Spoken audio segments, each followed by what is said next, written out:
How's it going, YouTube? Peruvian Trucker back with another video.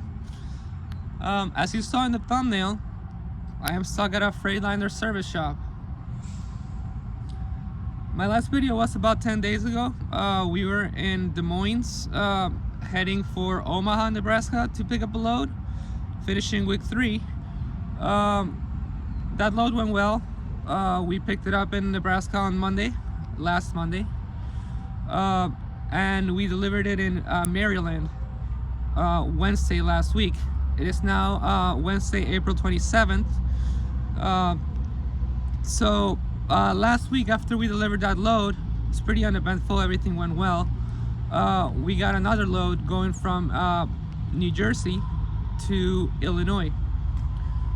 It picked up on Wednesday and it delivered on Friday, the 22nd, last week. So we had a little bit of time to rest. We picked that load and then we head for the Pittston terminal to rest. And we spent all Thursday in Pittston and started heading out on Thursday at roughly 10 o'clock at night. We were going through the Pennsylvania mountains, heading for Illinois. I was asleep because my trainer decided to drive the first shift, or the first leg. And roughly around 2 in the morning, we were going uphill, and even though I was half asleep, I felt it. The engine started sputtering, and the truck died at around 2 in the morning. My trainer went to the back, or came to the back and woke me up and told me that we had broken down. And I asked him what happened. I could feel the engine sputtering, but I didn't know. I mean, that's all I had. He told me that the engine wouldn't start. Me having some experience working on cars, I asked him, to try to start it, and it was a long crank, no start. And for anyone that works in the car business, usually a long crank, no start means a fuel issue. So I told him, yeah, I mean, and especially with diesels that are so finicky with like debris or any foreign objects in the system, I was almost 100% certain that was the issue. But that didn't matter because we still had to, follow protocol, call road assist and wait to get towed, and that's basically what we did. At like 2:30 in the morning, we called road assist. Of course, we did our walk around just to make sure that there weren't any leaks. We did our pre-trip before we left, but you still gotta do an inspection before you call road assist. Give them as much information as you can.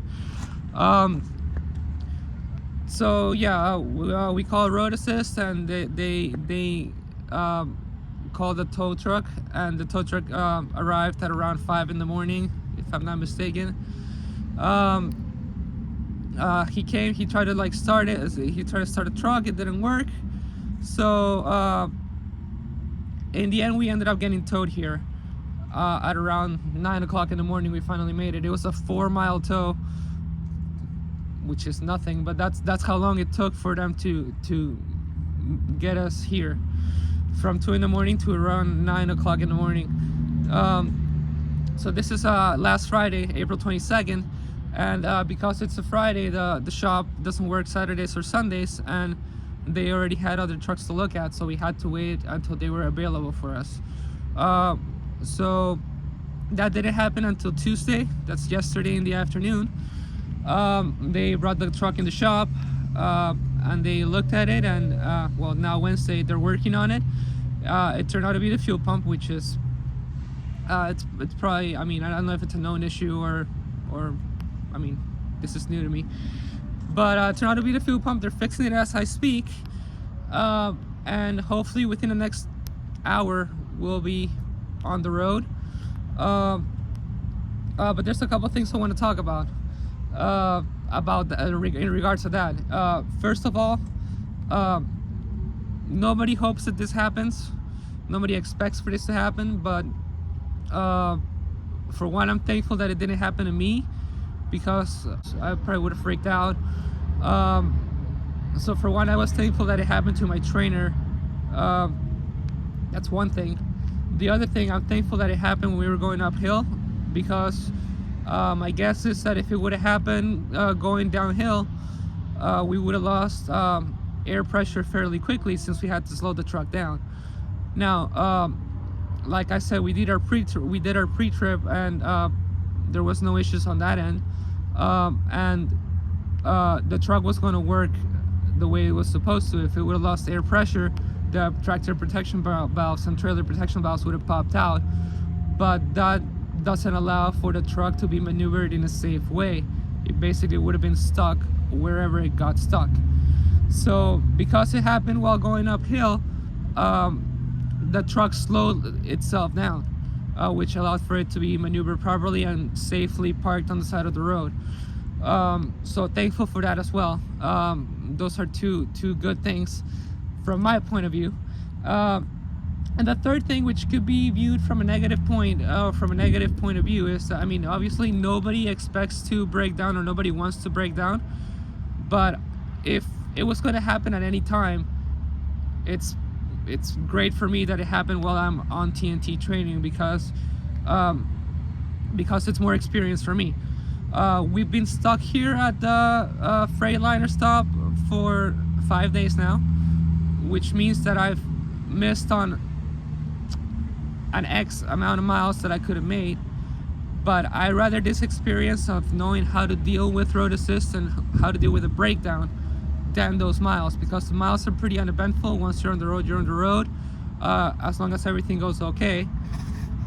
But this experience, in my opinion, it has no value, because if it would have happened when I'm on my own, I would have dealt with it. I probably would have been fine, but it's good to know ahead of time. I still don't know how it works when it comes to the back end and getting repaired. My trainer is a lease owner operator, so I don't have any info on how the back end works when it comes to paying for the repairs. We did have to stay here for 5 days, and it sucks for him, because, I mean, you know, he's the lease owner operator and he's not making any money. But at the same time, you are supposed to save and prepare for situations like this. So I'll be coming with a video in probably a day or two when we're finally on the road, updating you on the next load and what happens next. But also on once I have more information on how it's how this situation is dealt with on the back end. Like, I mean, who pays for the repair, what's covered, those kind of things. I'll probably update on the next video. And that's it, guys. I just wanted to update you on this video.